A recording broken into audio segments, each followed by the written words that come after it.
Hello नानी बाबुहरू, आज म फेरि कोअर्डिनेट ज्योमेट्रीको सर्कल भन्ने च्याप्टरबाट लङ क्वेसन नम्बर 18 लिएर आएको छु। यो क्वेसन चाहिँ सी 2079 मा सोधेको क्वेसन हो। अब यसलाई क्वेसन पढ्नुभन्दा अगाडि म एक चीज के भन्न चाहन्छु कि मेरो युट्युब च्यानललाई लाइक सब्स्क्राइब शेयर सबै गरिदिनु, आफू पनि पढ्नु, आफ्नो साथीहरूलाई पनि पढ्न लगाउनु र मेरो युट्युब च्यानललाई बढीभन्दा बढी लाइक सब्स्क्राइब शेयर गरिदिनु। ल अब आज हामी पढ्न गइरहेको छौँ क्वेसन नम्बर 18 लङ क्वेसनमा सी 2079 मा आएको क्वेसन हो। ल यो क्वेसनलाई राम्ररी पढौँ अनि सोची बुझिकन यसलाई बनाऊँला है। A circle having center 5,1 passes through the point of intersection of the lines x minus y equals to 3 and 3x plus y equals to 29. Then find the equation of the circle भन्यो। अब यो भनेको के हो हेर है, एउटा यो सर्कल भयो, एउटा लाइन यता हटायो, अर्को लाइन यसरी आयो, यो दुईटा लाइन कहाँनिर काट्यो, यो पोइन्टमा काट्यो। अनि हामीलाई सेन्टर कति दिएको छ 5,1। एउटा इक्वेसन कुन दिएको छ x minus y equals to 3। अर्को इक्वेसन दिएको छ 3x plus y equals to 29। अब यो पोइन्ट, यो दुईटा लाइन पोइन्ट अफ इन्टरसेक्सन यसको यो भयो।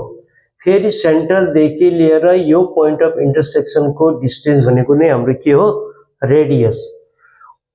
फिर रेडियस आइसकेपछि फेरि सेन्टर र रेडियसबाट हामी के गर्छौं, required equation निकाल्छौं।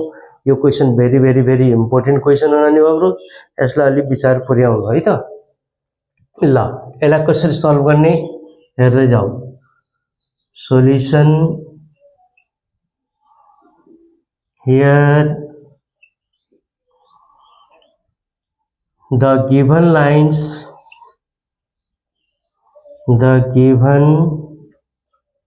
lines are x minus y equals to 3, यसलाई इक्वेसन फर्स्ट भन्ने, 3x plus y equals to 29, यसलाई इक्वेसन सेकेन्ड बनाऊ।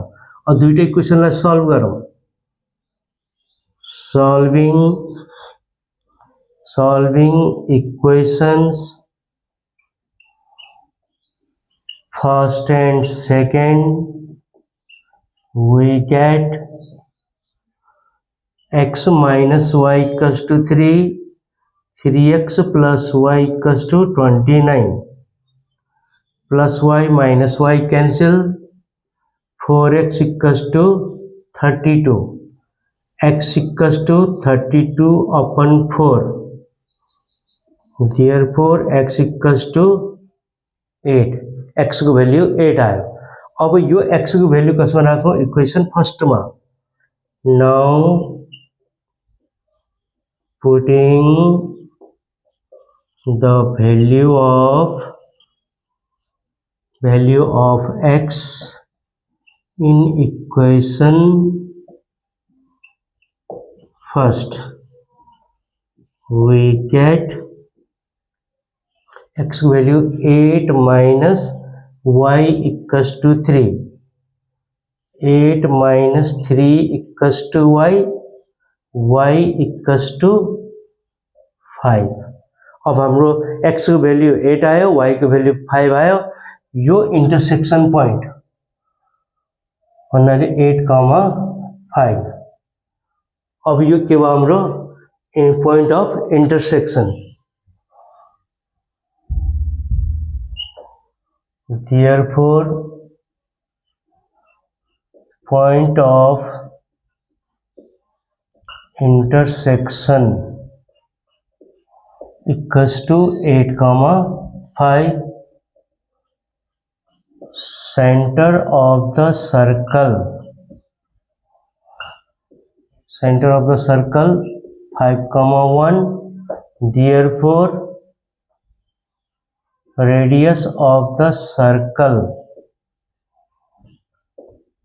equals to, अब के गरौँ हामी डिस्टेन्स फर्मुला युज गरौँ 8 र यसमा 8,5 र 5,1 मा के गरौँ हामी रेडियस निकाल्ने भनेको distance formula x2 minus x1 8 minus 5 whole square 5 minus 1 whole square अब हेर त 8 बाट 5 माइनस गर्दाखेरि 3 को स्क्वायर कति भयो 9 5 minus 1 4 को स्क्वायर 16 भनेको कति भयो 5 युनिट्स रेडियस कति आयो 5 अब यो सेन्टर र यो रेडियसबाट हामी के गर्ने इक्वेसन निकालौं therefore the equation of the circle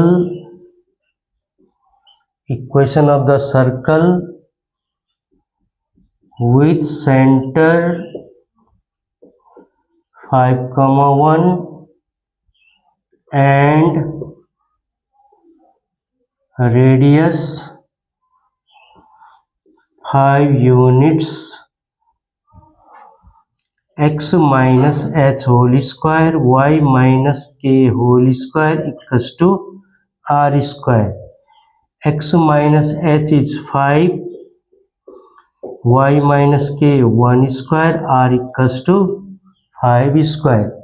अब a minus b whole square, x square minus 10x plus 25 किन a minus b whole square त्यस्तै गरी y square minus 2y plus 1 equals to 25 cancel भयो x square plus y square minus 10x minus 2y plus 1 equals to 0